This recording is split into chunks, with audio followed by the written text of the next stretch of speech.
People think that labor unions and organized labor are all institutions of the past, that they were needed once, but now somehow they've become irrelevant.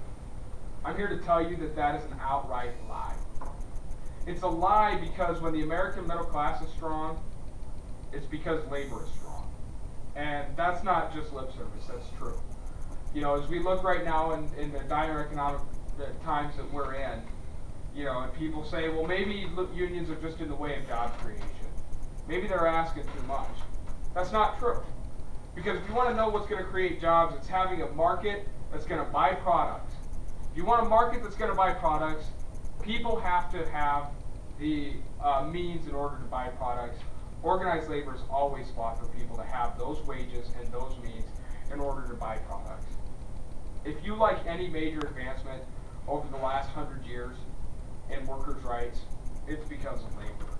And there's no doubt about that. I say that labor was and is the driving force of the American middle class. When our unions are strong, the middle class is strong. When our unions have collective bargaining rights, then we the people have rights.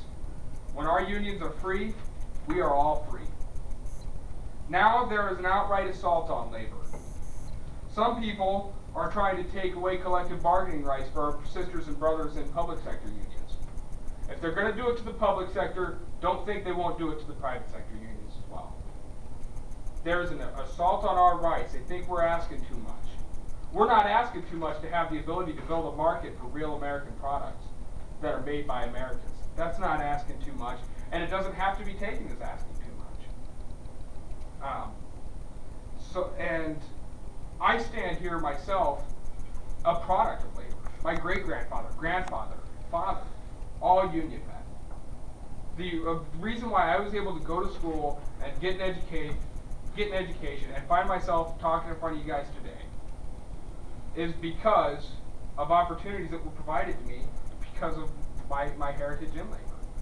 You know, some of you probably know my grandpa. He worked at Hormel, a member of this union. People knew him as Hammer.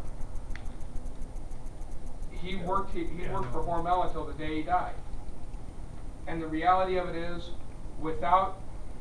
when we forget where we came from as a middle class in this country, we're going to lose these fights.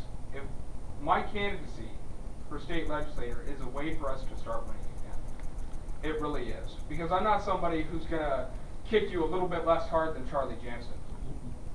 That's not who I am. That's not what I'm about. I'm a guy who, despite what all of my political advisors tell me, I want to build my campaign around you guys. And I've been told that's a bad idea. I've been told they don't do it anymore. I've been told that labor doesn't fight for political candidates anymore, that labor has grown apathetic. And I think I know exactly why you've grown apathetic. The choice for too long has been, this guy's going to really kick us, and this guy's only going to kick us a little bit, so we're going to go and do that. I'm here to tell you, I'm not only going to not kick you, I'm going to fight for you every step of the way.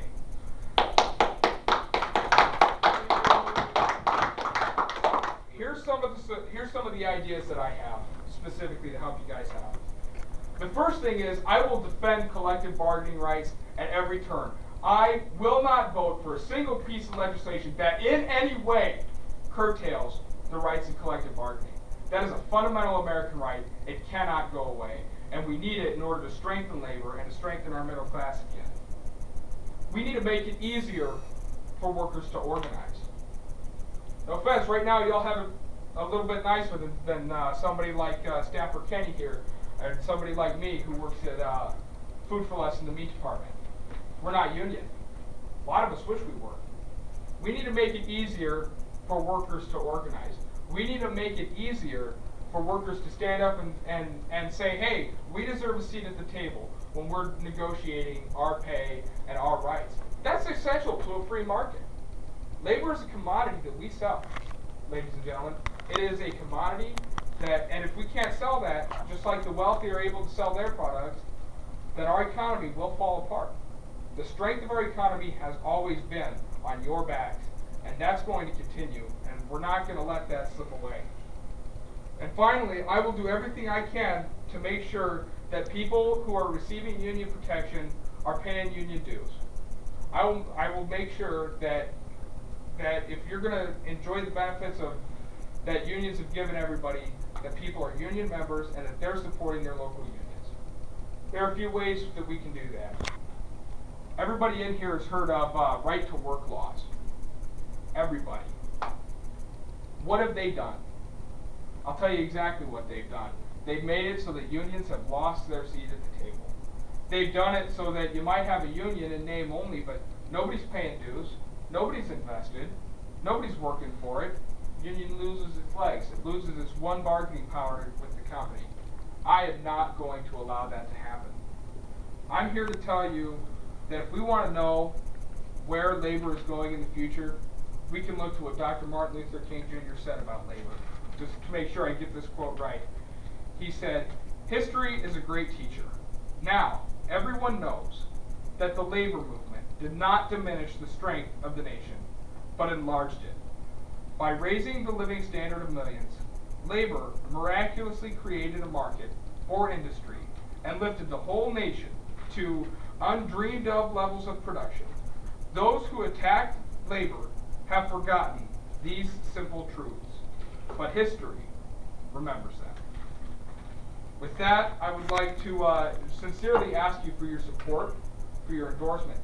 This campaign is not going to be possible unless I have union folks, unless I have folks like you guys knocking on doors for me, putting up my yard signs, contributing to my campaign, your time, your energy, your money, anything that you can.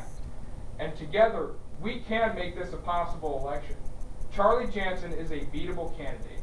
This election is not over, and this election is about so much more than just me versus Jansen. This election is about, do you want a guy who has a proven record of attacking collective bargaining rights, or do you want a guy who is committed, sold out, 100% to defending labor and defending the American middle class? With that, I open it up for questions.